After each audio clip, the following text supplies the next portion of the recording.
side. Murphy shooting, save a rebound on the view.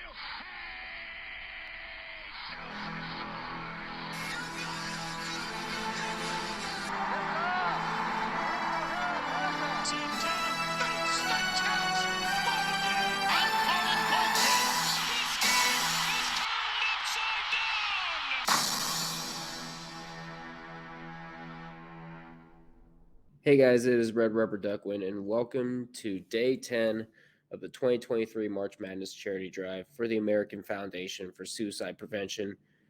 Be sure to donate to the link in the description below. And let's not waste any more time because we got some catching up to do, including recapping 3 conference championships that happened on Sunday. And at the time of this recording, it is Wednesday. Yeah, I know I'm behind. Don't worry, I'm going to be trying to crank out these videos as fast as I can. And let's go into Sunday's games. Starting off with the Colonial Athletic Association, where the top-seeded Hofstra defeated William & Mary 94-46. Aaron Estrada and Tyler Thomas led the Pride in scoring with 22 points each, and only one player hit double figures for the Tribe, and that was Anders Nelson with 15. It was 51-14 Hofstra at halftime. Need I say more? Yeah, I'll say more for you guys. 59.4% shooting, including 61.9% from 3. Don't worry, William Mary, I'll stop your pain. The Hofstra Pride would take on UMC Wilmington, who defeated Drexel 93-68. The top scorers for both teams came off the bench. For the Seahawks, it was Nick Fair with 19 and Justin Moore for the Dragons with 16. Fortunately, this game was a lot closer than the last one. The Dragons had a 38-34 lead at halftime. Drexel had their largest lead at 12 halfway through the second half, but then UNC Wilmington went on a 26-7 run to run away with the game and a date with top-seeded Hofstra.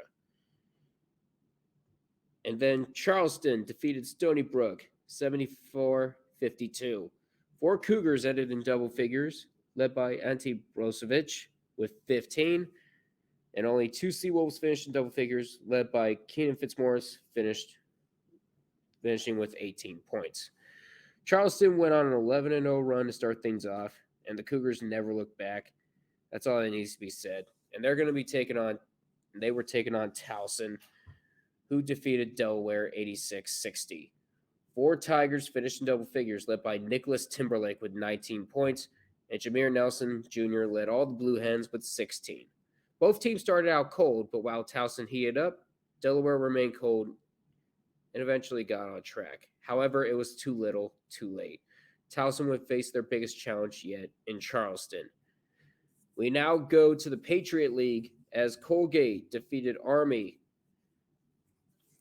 4 Raiders ended in double figures, while with 3 of them scoring 20+.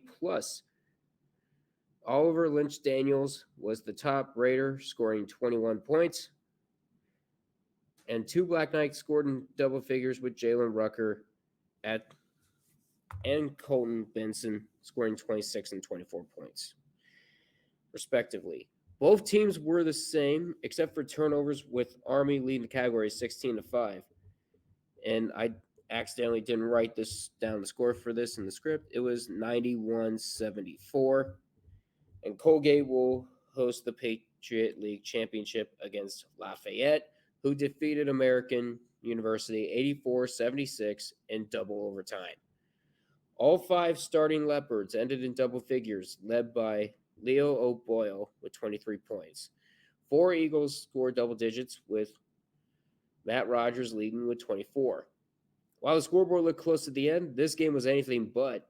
When Lafayette was up by 21 halfway through the second half, but American eventually clawed their way back and forced overtime. The Eagles held a 5-point lead with 23 seconds left in OT, but like American, Lafayette clawed themselves back, and they sent it into another overtime, and the Leopards went on a 10-0 run, and the rest was history.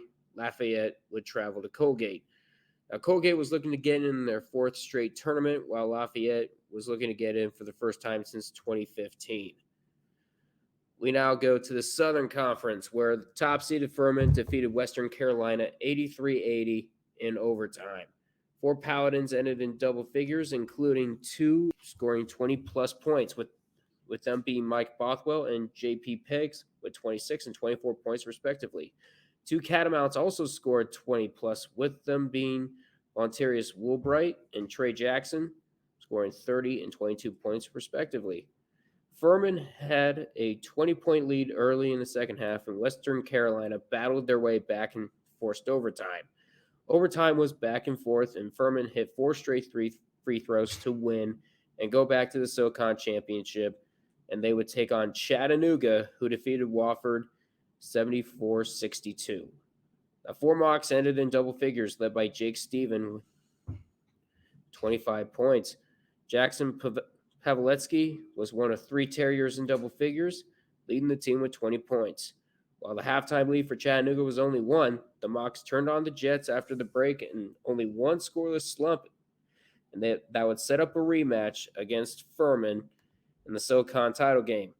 In that match, Chattanooga won last year on a last-second shot in overtime, and Furman was looking to get revenge and get in for the first time since 1980.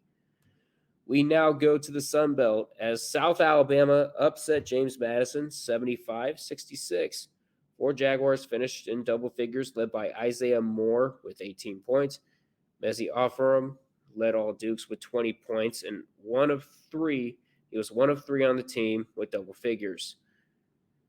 South Alabama used 2 runs of 10-0 or more to run all over James Madison and advance to the title game to take on Louisiana, who defeated Texas State 64-58. Jordan Brown was the leading scorer for the Raging Cajuns, scoring 18 points. Despite the game being slow compared to other games, Louisiana led the Bobcats throughout the whole game except for 2 ties. Both teams were close in every category except for threes, with the Raging Cajuns shooting 35.7% compared to Texas State's 18.2%. Louisiana would book their ticket to the Sun Belt title game against South Alabama, and Louisiana was looking to get back into the tournament for the first time since 2014, and South Alabama was looking to get in for the first time since 2008. We now go to the start of the Southland tournament, and it saw McNeese, the 8th seed, defeat number 5 seeded Texas A&M Commerce 79-78. Christian Shoemate led the Cowboys in scoring with 28 points, and C.J. Roberts led the Lions with 19 points off the bench. The game was extremely close throughout, with the biggest lead being 7. With Commerce leading 67-62, McNeese went on a 14-3 run to gain the edge. And C.J. Roberts hit the game-tying 3, but Donovan O'Day hit the game-sealing free throw, and the Cowboys would move on to face Nichols. We now go to New Orleans as they defeated Houston Christian 90-69.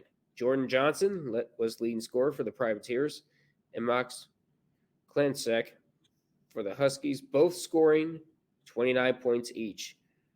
While one fed on that momentum, the other didn't. When one team fed on that momentum, the other didn't. After a 31-31 tie, New Orleans went on a 26 run, and the rest was history. The Privateers booked a date with Southeastern Louisiana. We now go to the Summit League as St. Thomas defeated Western Illinois 67-60. Andrew Road was the leading scorer for the Tommies, scoring 27 points, and Parker Borkland wasn't far behind with 22. The Leathernecks had a 50-40 lead near the halfway point of the second half, but St. Thomas used a 16-6 run to tie it and used the momentum to take the lead, the game, and a date with Oral Roberts.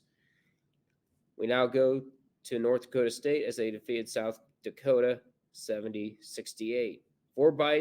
For Bison ended in double figures, led by Grant Nelson with 23 points. A.J. Plitzwit led all Coyotes with 17 points. The largest lead was 9 and was close throughout the whole 40 minutes. In the second half, it became a back-and-forth affair. With 15 seconds left, Javis Miller hit the go-ahead layup to send the Bison to the semifinals against North Dakota State. no, it was South Dakota State. Never mind. Darn script. We now go to the Big Sky as Northern Arizona upsets the top seed Eastern Washington 81-80. 5 Lumberjacks ended in double digits, led by Xavier Fuller and Nick Maines with 16 points each. And in a losing effort, Steel Venters led the Eagles with 21 points. The game was relatively close throughout. This was one of those games where it could come down to the last shot, and it did. With his team down 2, Oakland Fort hit the game-winning 3 as time expired, and Northern Arizona would take on either Montana or Idaho State. Next up, we got Montana State beating Northern Colorado 84-73. 4 Bobcats ended in double figures, led by Raquan Battle with 21 points, while Dalen Coots and Dalton Knecht scored 27 and 26 points respectively. They were the only Bears in double figures. Other than the scoreless tie and a 2-2 tie, Montana State held the lead the whole time, no matter what Northern Colorado can do. The Bobcats had an answer and would take on either Weber State or Sacramento State. We finally get to our championship games. First up is the Big South Championship. That saw the top-seeded UNC Asheville defeating Campbell 77-73.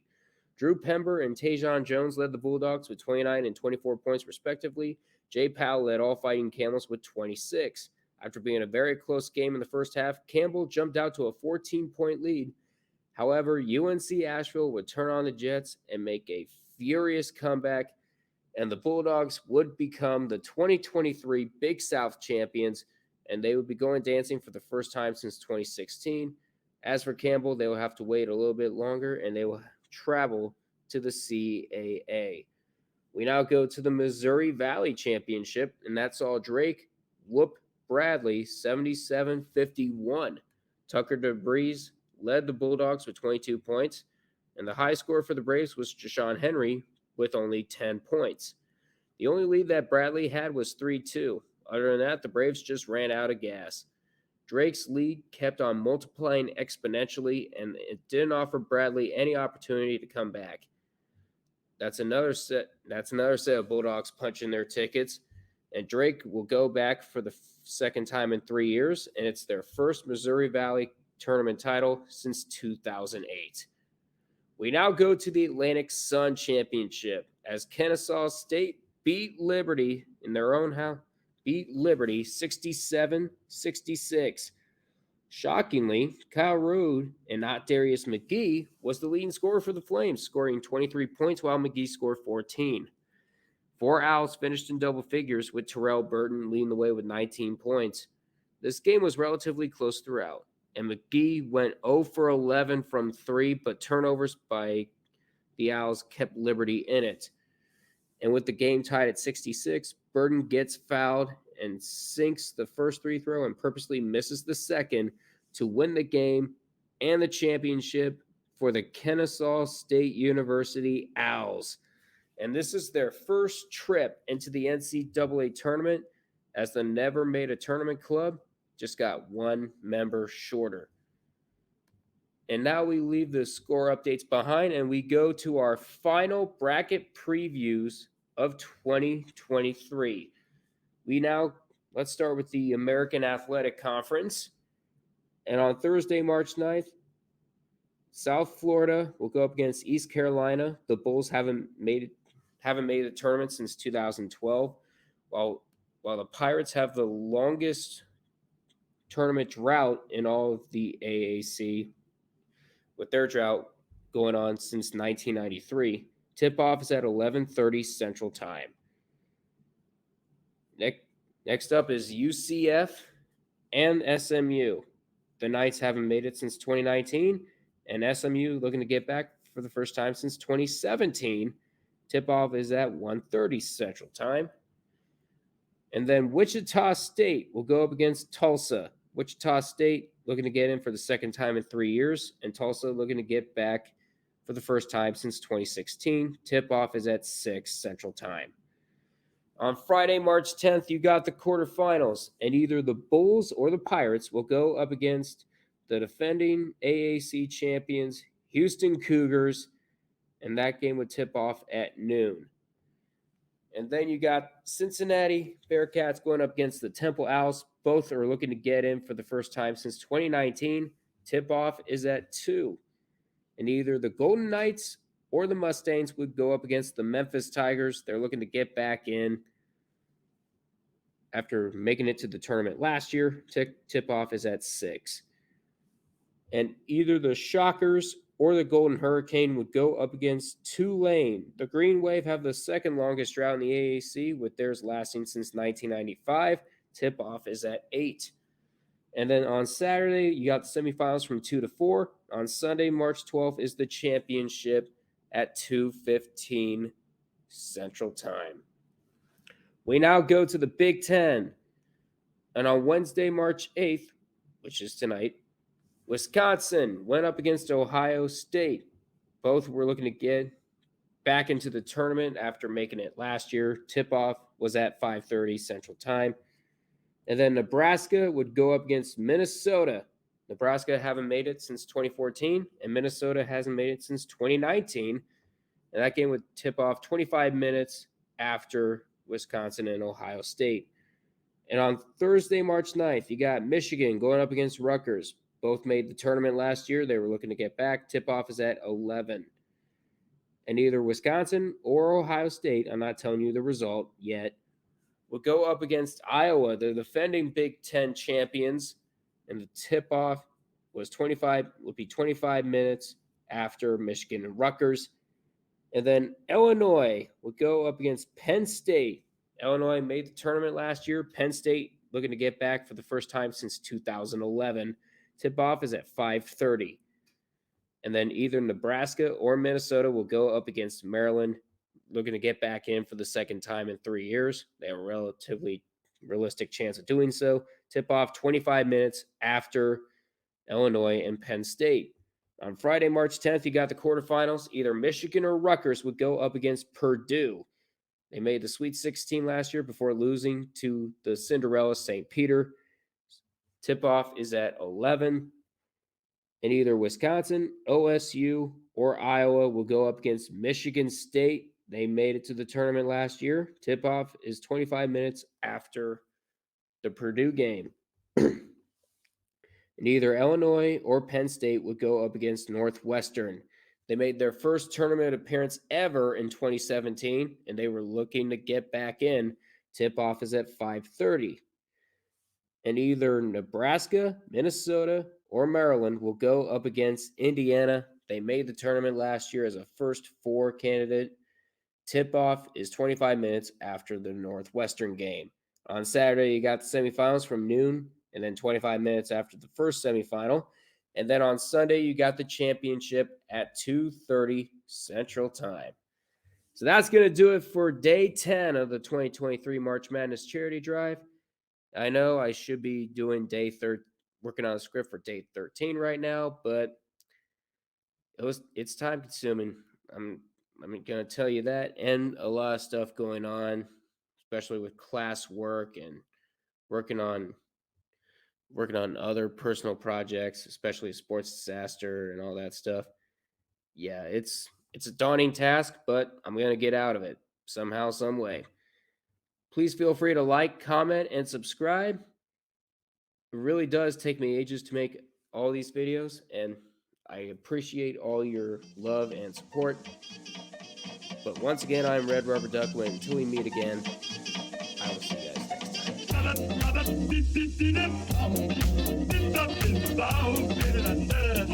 time.